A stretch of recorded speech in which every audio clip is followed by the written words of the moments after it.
Why some World War II uniforms are illegal today. The dark power of symbols that never died. The moment the war ended, some uniforms stopped being history and started becoming evidence. That's not a metaphor. In several countries today, wearing certain World War II uniforms can land you with a fine, a police record, or even prison time. Not because the fabric is dangerous, not because the stitching is sharp, but because symbols carry power long after the guns fall silent. And you know, that power still scares governments nearly a century later. This isn't about fashion. It's about memory, survival, and why the past refuses to stay buried. So, let's get into it. When clothing becomes a weapon, it's, well, not always obvious at first glance. World War II uniforms were never just practical gear. Yes, they were built for cold, mud and exhaustion. Heavy wool, layered systems, durable leather. Before modern synthetics, these uniforms were survival tools, designed to keep soldiers alive in brutal conditions. But, you know, they were also psychological weapons. Uniforms created instant authority, fear, obedience. A silhouette on the horizon could decide whether a village hid or surrendered. Colours, insignia and insignias weren't decoration. They were signals, and some of those signals became inseparable from mass violence. That's why today the legality of a World War II uniform has less to do with age and more to do with what it represents. The Nazi uniform and the line that cannot be crossed. Let's be direct. The most restricted World War II uniforms in the world are those associated with Nazi Germany. In countries like Germany, Austria, Poland, France and others, displaying Nazi symbols is illegal. That includes uniforms bearing the swastika, SS runes or specific insignia tied to Nazi organizations. Even replicas can be banned outside of tightly controlled educational contexts.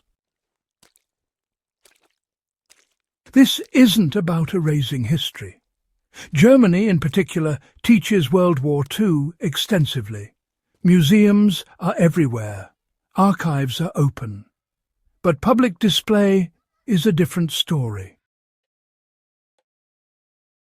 After 1945, Germany faced a survival-level decision as a society. How do you prevent the return of an ideology that nearly destroyed the continent?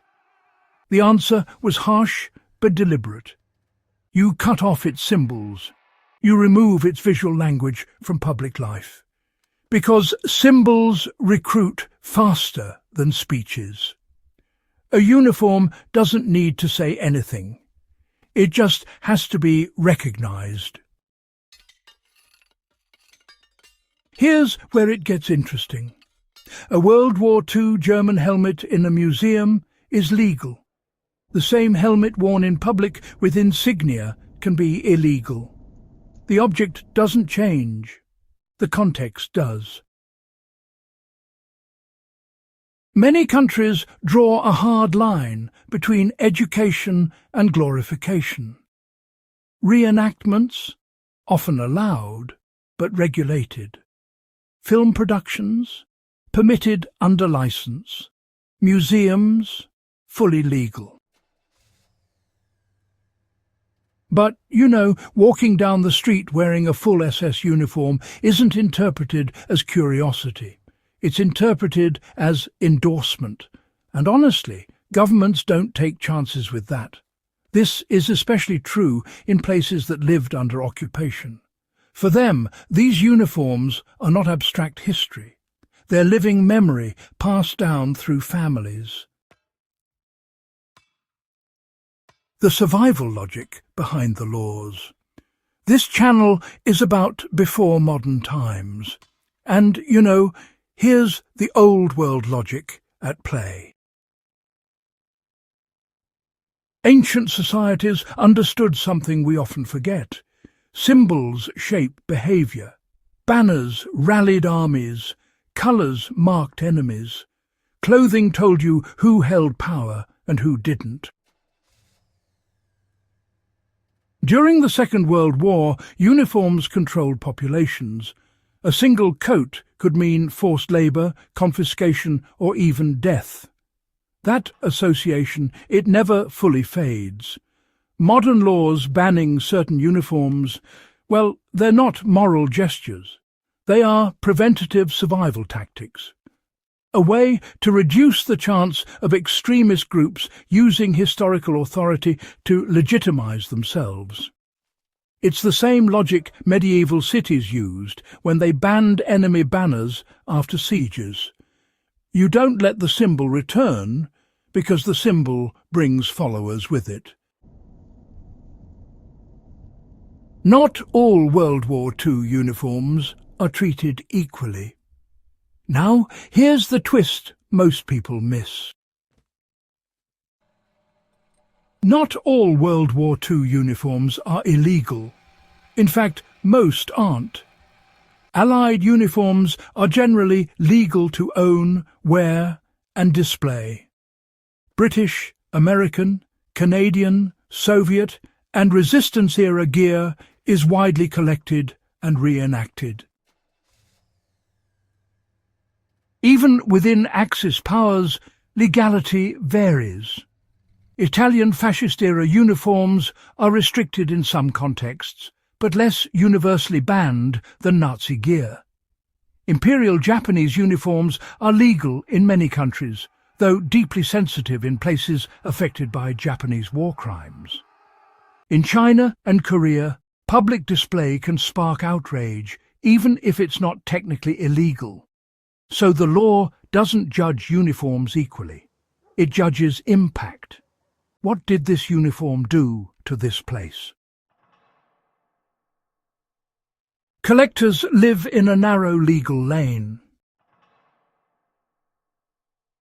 Original World War II uniforms can be legally owned in many countries, including restricted ones, as long as they are kept private or used for study. Some collectors remove insignia to stay compliant. Others store items sealed away. Museums often hold fully intact uniforms that would be illegal on the street. This creates a strange reality. A uniform can be legal in a glass case and illegal on a human body. Because once worn, it stops being an artifact and starts being a message. Uniforms as tools of control. Now, let's step back and look at this through a survival lens. Before modern communications, uniforms were instant command systems. You didn't need radios, you didn't need documents. The uniform spoke for you. It granted access, authority, protection. That's why partisans often stole enemy uniforms, not for style, but for survival. A coat could get you through a checkpoint. A helmet could save your life. The danger today is that the same psychological shortcut still works. Extremist groups don't use old symbols because they're outdated. They use them because they still work. Why time hasn't neutralized these symbols? 100 years sounds like a long time, but culturally it's nothing. There are still World War II survivors alive today. There are still cities shaped by that war. Borders, languages, alliances and fears all trace back to it. Unlike ancient empires, World War II is documented in brutal detail. Film, photos, testimony, there's no myth layer to soften it.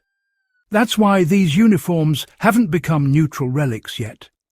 they're still loaded. Here's the line every society has to walk. Remember too little, and history repeats itself. Display too much without context, and the symbols start recruiting again. Banning certain uniforms is one way countries try to balance that risk. It's not perfect, it's controversial.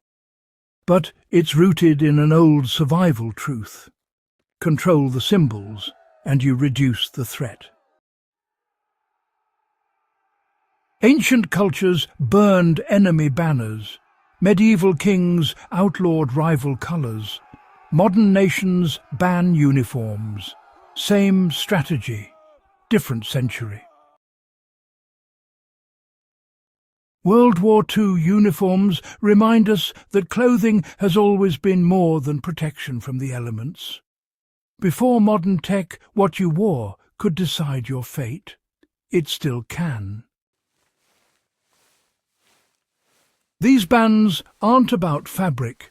They're about memory, power, and preventing the return of ideas that once used wool and leather to conquer half the world. And that's why some World War II uniforms are still illegal today. Not because history is fragile, but because it's strong.